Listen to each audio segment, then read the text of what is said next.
إن الحمد لله نحمده ونستعينه ونستغفره ونعوذ بالله من شرور أنفسنا ومن سيئات أعمالنا من يهده الله فلا مضل له ومن يضلله فلا هادي له وأشهد أن لا إله إلا الله وأشهد أن محمدا عبده ورسوله أما بعد فإن خير الحديث كتاب الله وخير الهدي هدي محمد صلى الله عليه وسلم وشر الأمور محدثاتها وكل محدثة بدعة وكل بدعة ضلالة وكل ضلالة في النار.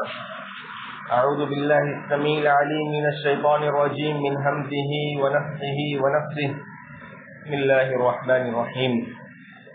يا أيها الذين آمنوا اتقوا الله حق تقاته ولا تموتن إلا وأنتم مسلمون. يا أيها الناس اتقوا ربكم الذي خلقكم من نفس واحدة وخلق منها زوجها وبث منهما رجالا كثيرا ونساء واتقوا الله الذي تساءلون به والأرحام إن الله كان عليكم رقيبا. يا أيها الذين آمنوا اتقوا الله وقولوا قولا سديدا يصلح لكم أعمالكم ويغفر لكم ذنوبكم ومن يطع الله ورسوله فقد فاز فوزا عظيما. أعوذ بالله من الشيطان الرجيم. بسم الله الرحمن الرحيم. قاف والقرآن المجيد بل عجبوا أن جاءهم منذر منهم فقال الكافرون هذا شيء عجيب أئذا متنا وكنا ترابا ذلك رجع بعيد قد علمنا ما تنقص الأرض منهم وعندنا كتاب حفيظ بل كذبوا بالحق لما جاءهم فهم في أمر مريج أفلم ينظروا إلى السماء فوقهم كيف بنيناها وزيناها وما لها من فروج والأرض مددناها وألقينا فيها رواسي وأنبتنا فيها من كل زوج بهيج تبصرة وذكرى لكل عبد منيب ونزلنا من السماء ماء مباركا فأنبتنا به جنات وحب الحصيد. قال الله تبارك وتعالى في كلام المجيد قل إن كنتم تحبون الله فاتبعوني يحببكم الله ويغفر لكم ذنوبكم. وقال تعالى في موضع آخر وما آتاكم الرسول فخذوا وما نهاكم عنه فانتهوا. وقال النبي صلی اللہ علیہ وسلم من عمل عملا ليس عليه امرنا فهو رد.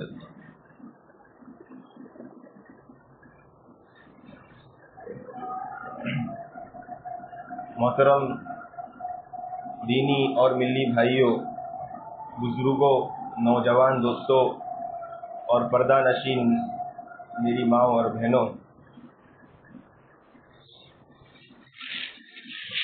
چابی جس میں دندانے نہ ہو، یعنی ایسی چابی جو بالکل پلین ہو، جس میں چابی میں جو مارکنگ ہوتی ہے وہ نہ ہو بلکہ پلین ہو، تو وہ کچھ عمل نہیں کر سکتی، اس کا کچھ کام نہیں، یعنی اس سے تالا نہیں کھولا جا سکتا. اسی طرح محبت جو تقاضوں کو پورا نہ کرتی ہو، جو خالی اور خولی محبت ہو، تو وہ محبت نہیں ہے. ورنہ ابو طالب رسول اللہ صلی اللہ علیہ وسلم سے بڑی محبت کیا کرتے تھے، انہیں بڑی محبت تھی. وہ کہا کرتے تھے بھتیجے سجا اور اپنے دین کا کام کر، اپنے دین کے کام کو سر انجام دے، تیری طرف اٹھنے والی ہر انگلی کو قلم کر دوں گا. شیب ابی طالب کا واقعہ، مسلمانوں کے ساتھ بائیکاٹ کر دیا گیا. 3 سال تک اللہ کے نبی صلی اللہ علیہ وسلم اپنے اصحاب کو لے کر شیب ابی طالب کے گھاٹی میں محصور ہو گئے، بند ہو گئے. وہاں بھی ابو طالب نبی کریم صلی اللہ علیہ وسلم کے ساتھ اپنے بیٹوں کے ساتھ آئے اور وہ بھی ادھر محصور ہو گئے، بند ہو گئے. رات کا وقت ہو جاتا، اندھیرا چھا جاتا تو نبی صلی اللہ علیہ وسلم کو بستر سے اٹھاتے اور کہتے اے بھتیجے تو اپنے بستر پر نہ سونا، مت سو، اٹھ، یہاں پر میرا بیٹا سوئیں گا. اگر کفار اور مشرکین کہیں حملہ کر دے، زخمی کر دے، کچھ کر دے تو تیری جگہ میرا بیٹا شہید ہو جائے گا، تیری جگہ میرا بیٹا مر جائے گا، اس کو موت حاصل ہو جائیں گی. بڑی عجیب محبت کیا کرتے تھے. صحابہ کرام نے عرض کیا اتنی محبت کرنے والا چچا کہاں جائیں گا؟ اتنی شدت سے جو محبت کرتے وہ چچا کہاں جائیں گا؟ تو نبی کریم صلی اللہ علیہ وسلم نے فرمایا میرے چچا تو جہنم کے وسط میں تھے، میں نے انہیں کھینچ کر جہنم کے کنارے لایا.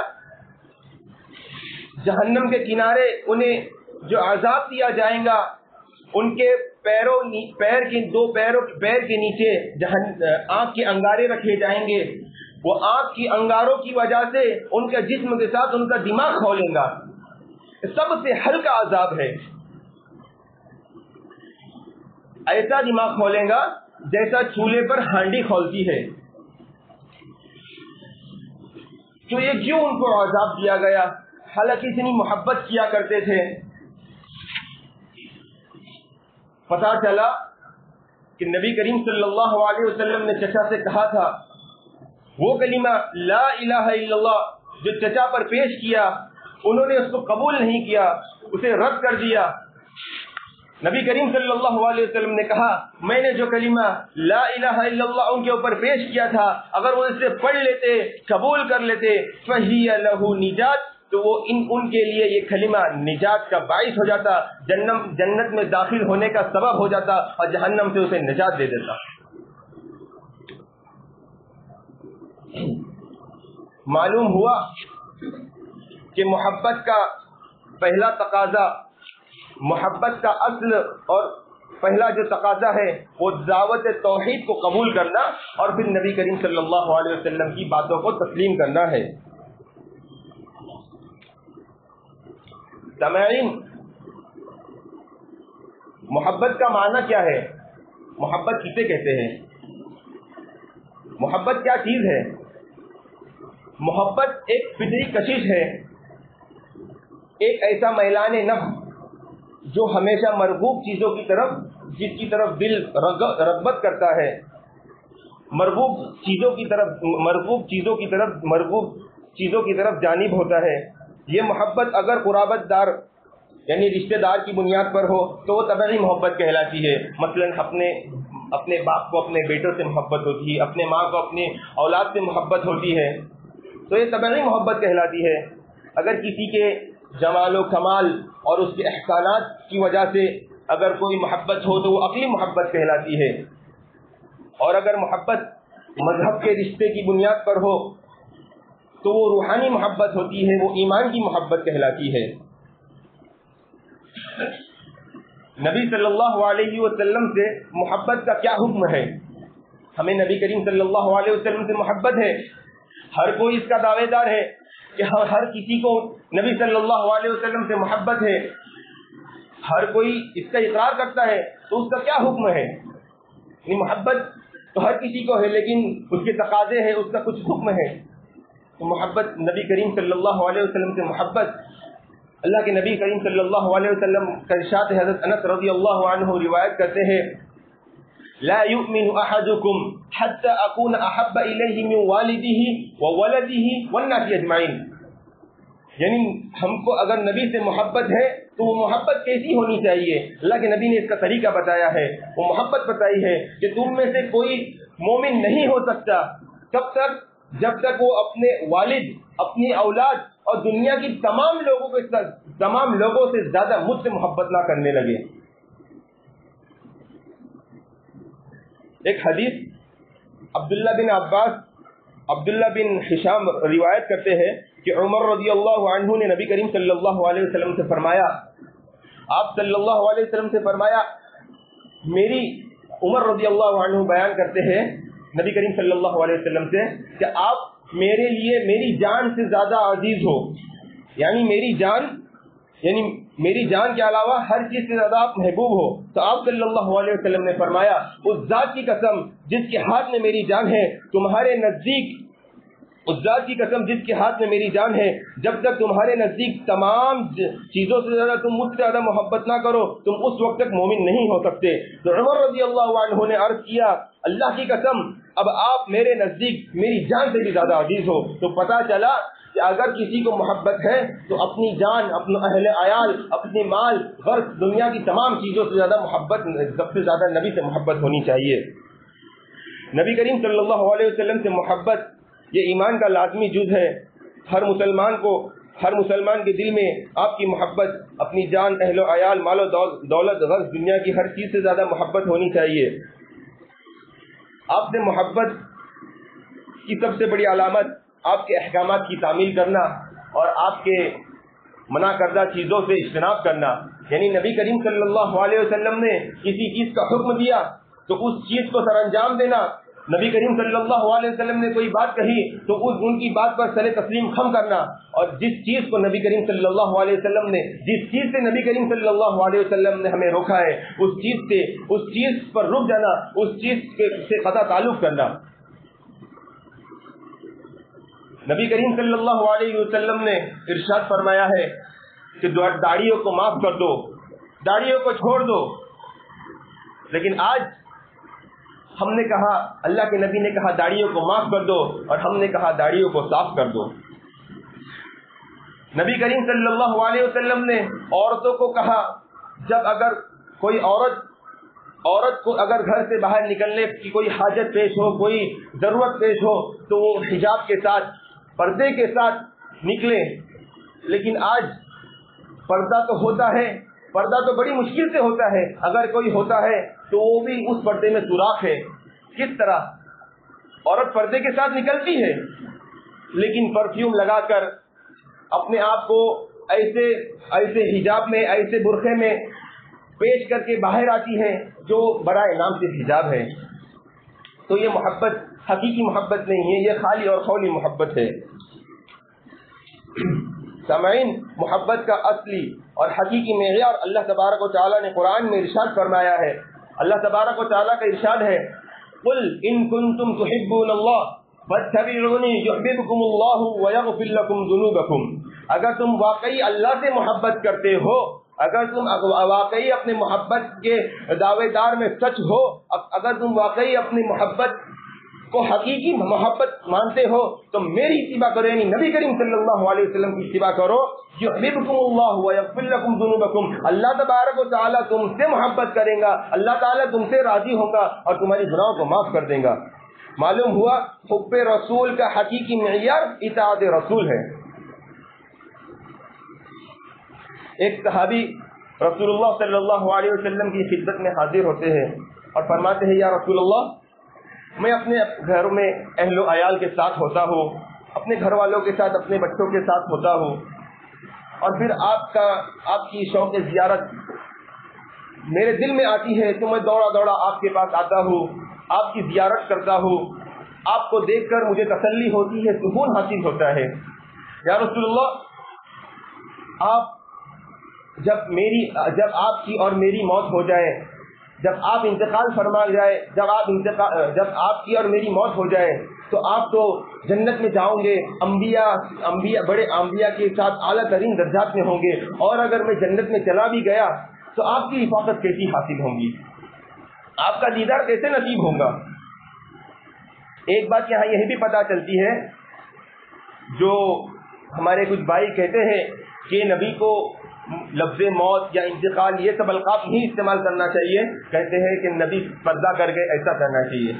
تو میرے بھائی، یہاں پہ صحابی رسول بھی یہی لفظ استعمال کر رہے ہیں جب آپ کی اور میری موت ہو جائے. اللہ تبارک و تعالیٰ نے قرآن میں بھی واضح طور پر ارشاد فرمایا انک میت وانہم میتون. تو وہ صحابی رسول کہتے ہیں تو آپ تو اعلیٰ ترین درجات میں ہوں گے، تو میں آپ کی جنت میں آپ کا دیدار کیسے ہو، آپ کی رفاقت کیسی حاصل ہو.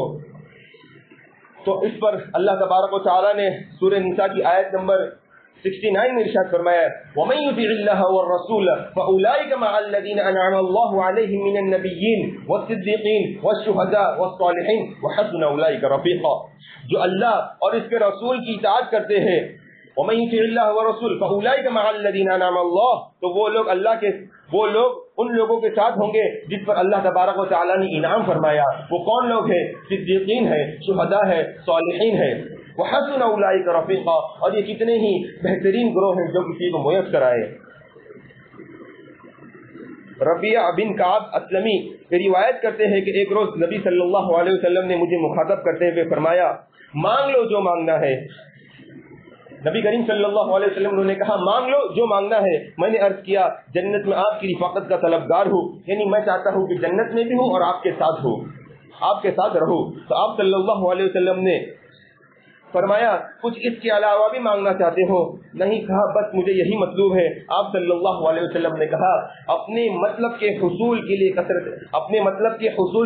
کثرت سجود کرو، یعنی اگر تم جنت چاہتے ہو، جنت میں میری رفاقت چاہتے ہو تو کثرت سجود کرو۔ پتا چلا کہ نبی کریم صلی اللہ علیہ وسلم کی شفاعت ہو۔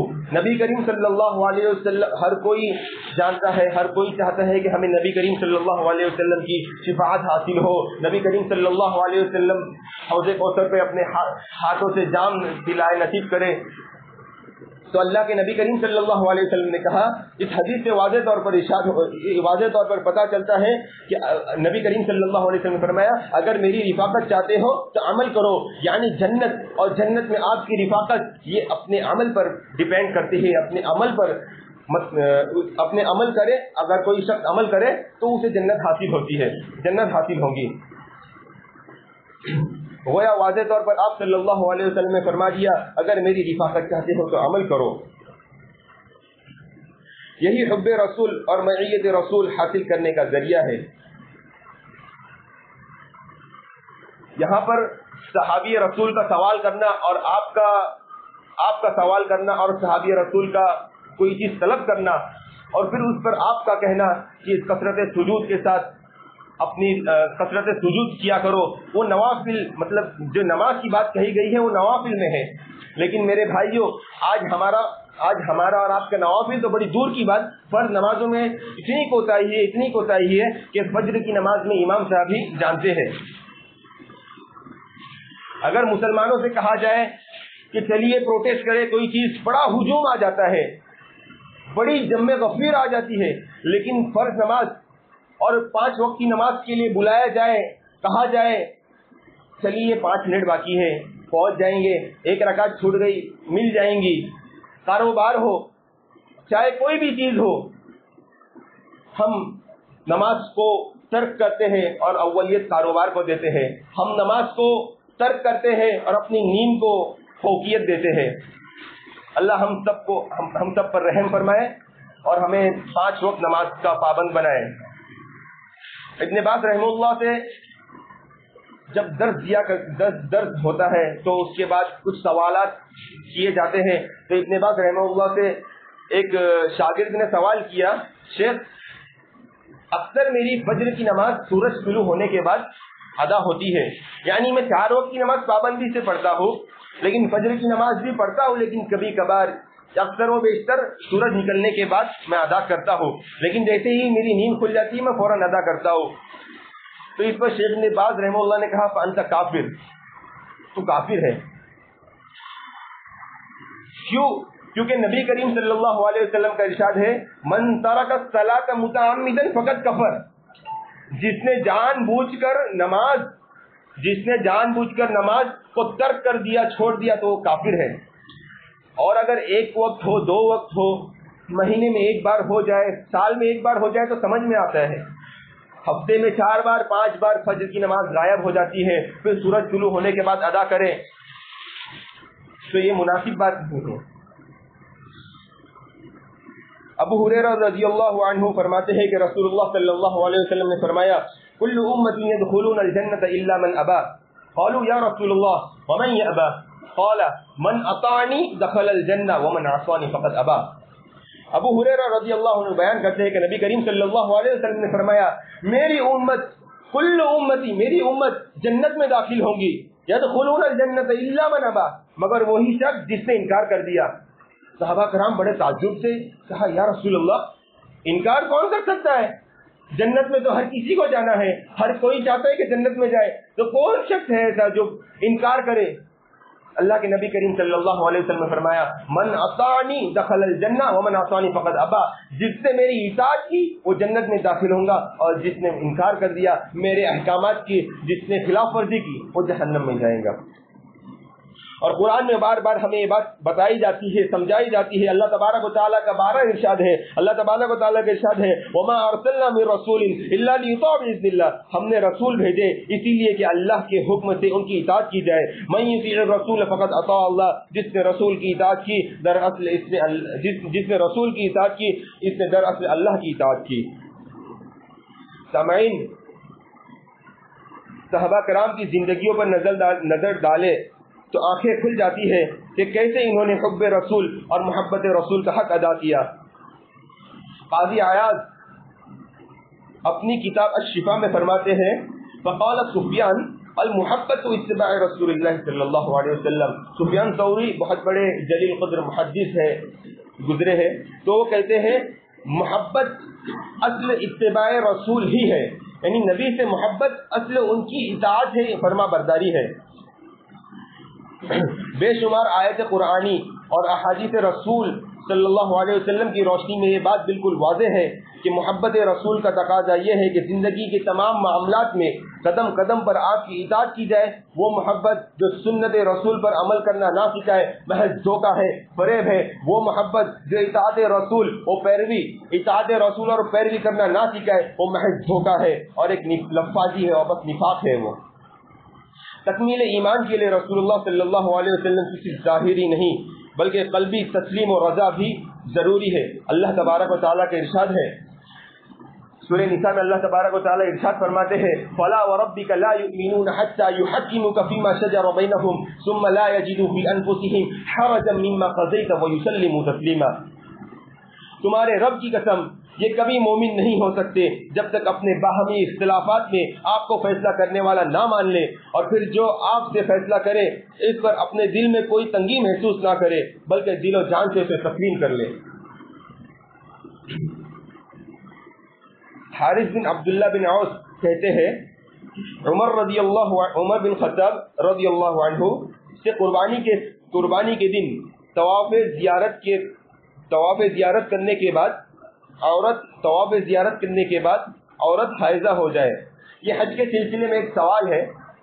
ایک صحابی عمر رضی اللہ عنہ جو خلیفہ وقت جو خلیفہ ثانی اس وقت خلیفہ تھے, تو انہوں نے سوال دریافت کیا کہ جب 10 ذی الحجہ کو ایام حج میں جب 10 ذی الحجہ کو 4 کام کرنے ہوتے ہیں, رمی کرنا ہوتا ہے ایک دن میں, اسی دن 4 کام جو بڑے بڑے کام ہوتے ہیں, رمی ہوتی ہے, قربانی ہوتی ہے, حلق ہوتا ہے, طواف زیارت ہوتا ہے. تو انہوں نے سوال دریافت کیا عمر رضی اللہ عنہ سے کہ طواف زیارت کے بعد عورت حائضہ ہو جائے تو اس کا کیا حکم ہے؟ تو عمر رضی اللہ عنہ نے کہا آخری عمل بیت اللہ کا طواف ہے. تو حارث بن عبداللہ کہتے ہیں یہی فتویٰ مجھے رسول اللہ صلی اللہ علیہ وسلم نے بھی دیا. تو ان کا یہ کہنا تھا کہ عمر رضی اللہ عنہ غضبناک ہو گئے اور کہنے لگے کم بخت, وہ بات تو مجھ سے کہتا ہے جو جس پر نبی کریم صلی اللہ علیہ وسلم کی مہر لگ گئی ہے, تو چاہتا ہے کہ میں نبی کریم صلی اللہ علیہ وسلم کے خلاف فتویٰ دوں؟ یعنی نبی کریم صلی اللہ علیہ وسلم کی بات آ جانے کے بعد اپنے دل میں ذرہ برابر بھی اشکال نہیں رکھنا چاہیے کہ یہ صحیح ہو سکتی ہے, غلط ہو سکتی ہے. نبی کی حدیث آ گئی, اس پر ہر انسان کو سر تسلیم خم کر دینا چاہیے. سامعین, ہمیں رسول اللہ صلی اللہ علیہ وسلم کی محبت ہے, ان کی باتوں پر عمل کرنا چاہیے. صحابہ کرام اور اسلاف کی زندگی کے ہر شعبے میں ہمیں سنت رسول پر وہ کیسے عمل کیا کرتے تھے. اللہ تبارک و تعالی نے قرآن میں ارشاد فرمایا ہے انما كان قول المؤمنین اذا دعوا الى الله ورسوله ان يقولوا سمعنا واطعنا, کہ مومنوں سے جب کہا جاتا ہے کہ اللہ اور اس کے رسول کی طرف آؤ, انما كان قول المؤمنین اذا دعوا الى الله, اللہ اور اس کے رسول کی طرف بلایا جاتا ہے تو کہتے ہیں ان یقولوا سمعنا واطعنا، ہم نے سنا اور ہم نے اطاعت کی۔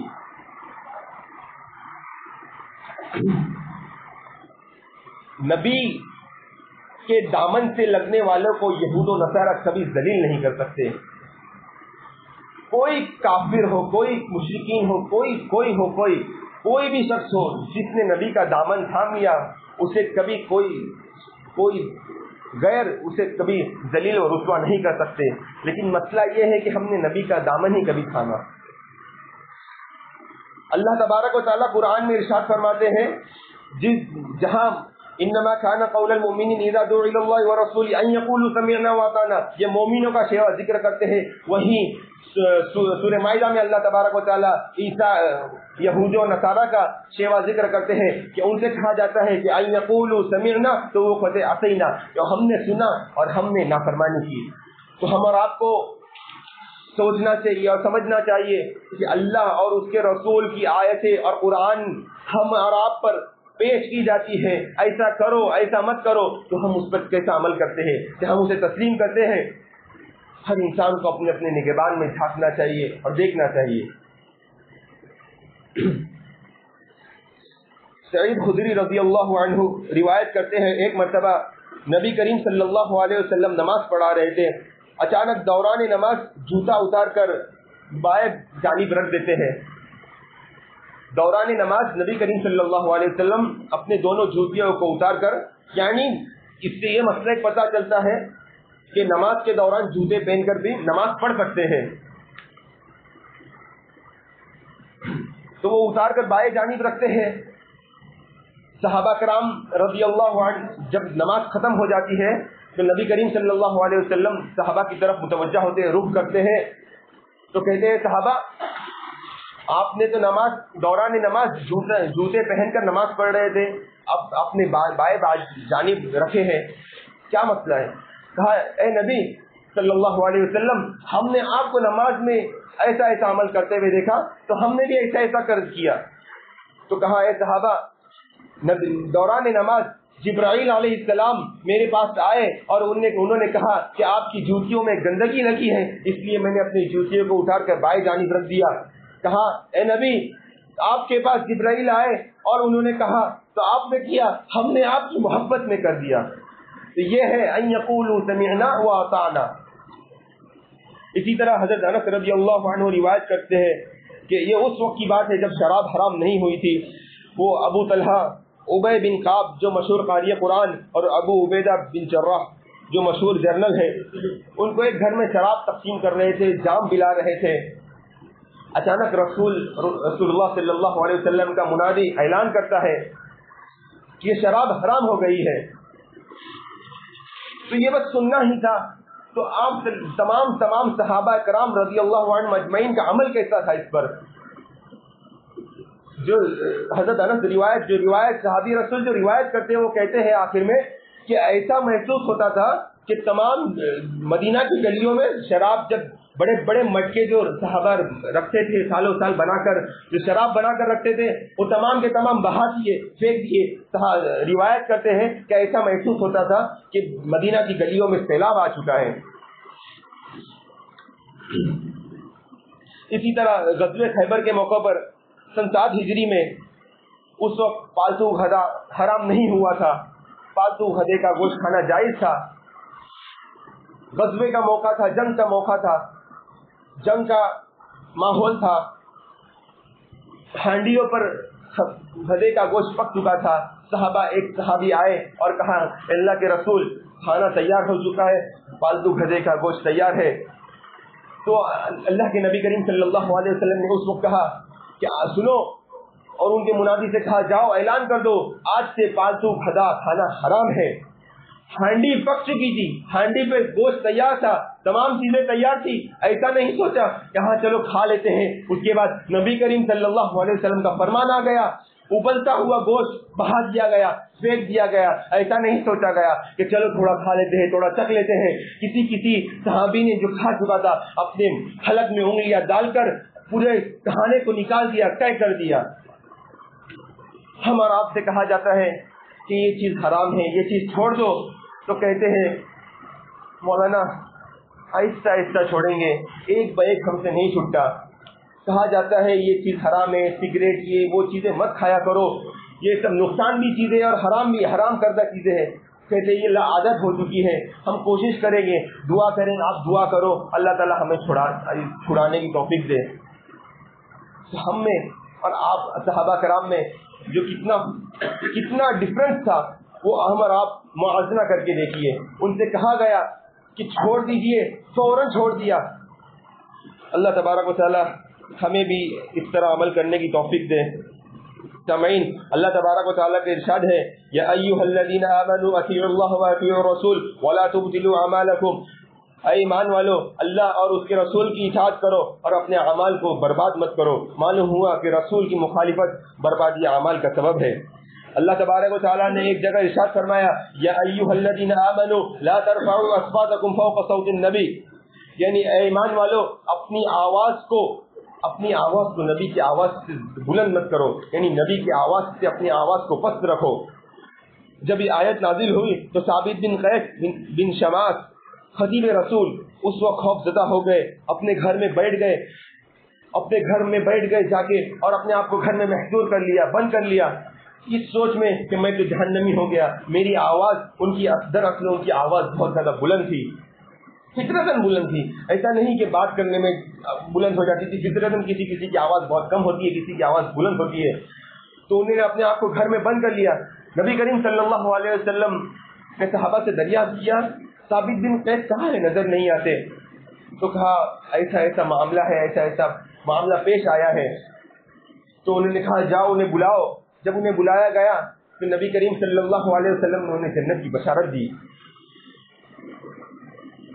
ان کے وہ صحابی رسول، ان کے اندر کتنا فکر، آخرت کا کتنا خوف تھا کہ آیت نازل ہو گئی، وہ آیت ان کے لیے نازل نہیں ہوئی تھی، وہ ایک عموم آیت تھی کہ اپنی آوازوں کو نبی کی آواز سے بلند نہ کرنا، لیکن انہوں نے اپنے آپ پر لے لیا اور کہہ دیا کہ میں جہنمی ہو گیا، میں جہنمی ہو گیا۔ ان کے اندر کتنی خوف، آخرت کا کتنا فکر تھا۔ ہمارے اندر آخرت کا فکر اگر دیکھا جائے تو کچھ نہیں ہے۔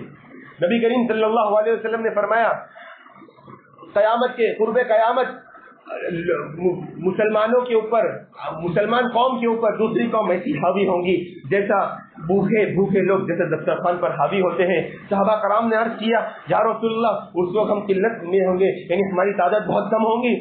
تو کہا نہیں، اس وقت تو ہماری تعداد بہت زیادہ ہوں گی۔ لیکن تو کہا تو ایسا کیوں ہوگا؟ تو کہا اس وقت ہمارے اندر آخرت کی فکر نکل جائیں گی، حب الدنیا و کراہیت الموت، ہمارے اندر اس وقت لوگوں کے اندر دنیا کی محبت، دنیا کی رنگینیاں بس جائیں گی اور آخرت سے بے پرواہ ہو جائیں گے۔ سامعین، آج مسلم معاشرہ بدعت و خرافات کا دائرے میں اس قدر وسیع ہو گیا ہے کہ اسے بیان کرنا ممکن نہیں ہے۔ انہی میں ایک بدعت ہے محبت رسول، انہی محبت کی آڑ میں 12 ربیع الاول کو جشن عید میلاد النبی منایا جاتا ہے۔ ہر سال 12 ربیع الاول کو بڑی دھوم دھام سے یہ جشن منایا جاتا ہے۔ سوال یہ پیدا ہوتے ہیں کیا یہ محبت و عقیدت کا یہی مطلب ہے کہ ہم سال میں صرف ایک مرتبہ آپ کی ولادت پر جشن منائیں، یا محبت کا تقاضا یہ ہے کہ ہم آپ کی الہی کی شریعت پر مکمل طور پر عمل پیرا ہو؟ جب ہم اس بدعت کے آغاز و ایجاد کے بارے میں صفات تاریخ کی ورق گردانی کرتے ہیں تو حقیقت روز روشن کی طرح آیا ہو جاتی ہے کہ اس کی ایجاد تکمیل دین کے 400 سال بعد مصر میں عبودیوں کے ہاتھوں ہوئی۔ شروع میں وہ 6 میلاد منایا کرتے تھے، رسول اللہ صلی اللہ علیہ وسلم کی، علی رضی اللہ عنہ کی، فاطمہ رضی اللہ عنہ، حسن حسین رضی اللہ عنہم، اور خلیفہ وقت جو اس وقت خلیفہ ہوتا تھا اس کا جشن منایا کرتے تھے۔ یہ سارے جشن کچھ عرصے تک چلتے رہے، یہاں تک کہ افضل بن عمرو جیوش نامی شخص نے اس بدعت کو ختم کیا۔ پھر 524 ہجری میں عبودیوں خلیفہ عمرو بن احکام باللہ نے اپنے دور میں پھر اس رسم کو جاری کیا۔ پھر مظفر الدین ابو سعید نامی بادشاہ 7ویں صدی ہجری میں جشن عید میلاد نبی کو رائج کر دیا۔ المنکرات صفحہ نمبر 50 پر بھی تفصیل موجود ہے۔ اللہ کے نبی کریم صلی اللہ علیہ وسلم کا ارشاد ہے من عمل عملا لیس علیہ امرنا فهو رد، وہ عمل جس پر ہماری مہر نہیں ہے تو وہ عمل مردود ہے۔ نبی کریم صلی اللہ علیہ وسلم انتقال ہو جانے کے 600-700 سال بعد یہ جو بدعت جو رائج ہوئی ہے، آج کل ہمارے بھائی کہتے ہیں کہ یہ تو ہم نبی کی محبت میں کرتے ہیں، ہم نبی کی سے محبت ہے تو ہم یہ کرتے ہیں، جس کو نبی سے محبت نہیں وہ نہیں کرتے۔ حالانکہ ایک بہت بڑی بدعت ہے اور یہ بدعت جہنم شرک تک لے کے جاتی ہے۔ اللہ تبارک و تعالیٰ کا ارشاد ہے فَلْيَحْذَرِ الَّذِينَ يُخَالِفُونَ عَنْ أَمْرِهِ أَن تُصِيبَهُمْ فِتْنَةٌ أَوْ يُصِيبَهُمْ عَذَابٌ أَلِيمٌ۔ جو لوگ رسول کی مخالفت کرتے ہیں انہیں ڈرتے رہنا چاہیے کہیں وہ فتنے سے دوچار نہ ہو جائے۔ جشن عید میلاد النبی منانا، یہ برتھ ڈے منانا، یہ اسلام میں نہیں ہے۔ حالانکہ یہ عیسائیوں کا طریقہ ہے برتھ ڈے وغیرہ، 25 دسمبر کی کرسمس، وہ عیسیٰ علیہ السلام کا برتھ ڈے مناتے ہیں، حالانکہ وہ بھی غلط ہے لیکن وہ مناتے ہیں، اس کا کوئی حقیقت نہیں ہے۔ اللہ کا نبی کریم صلی اللہ علیہ وسلم نے فرمایا من تشبہ بقوم فہو منہم، جو شخص کسی قوم کی مشابہت کرے وہ انہی میں سے ہو جائے گا۔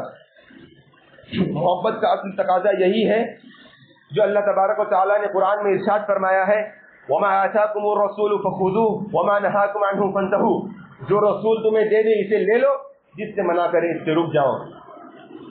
آخر میں اللہ تبارک و تعالیٰ سے یہی دعا ہے کہ اللہ تبارک و تعالیٰ ہمیں محبت کے تقاضوں کو، جو اس کا اصل تقاضا ہے، حقیقی معیار جو تقاضے ہے، اس پر پورا اترنے کی توفیق عطا فرمائے، آمین۔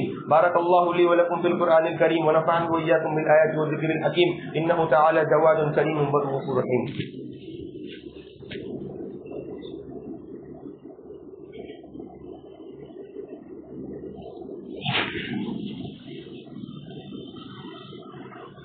الحمد لله رب العالمين وأشهد أن لا إله إلا الله وأشهد أن محمدا عبده ورسوله۔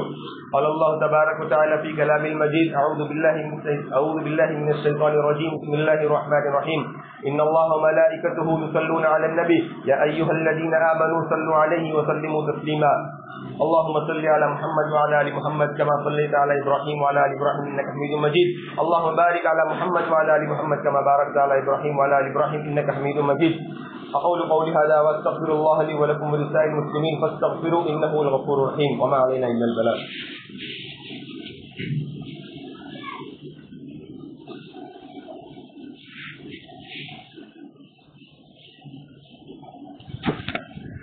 الله أكبر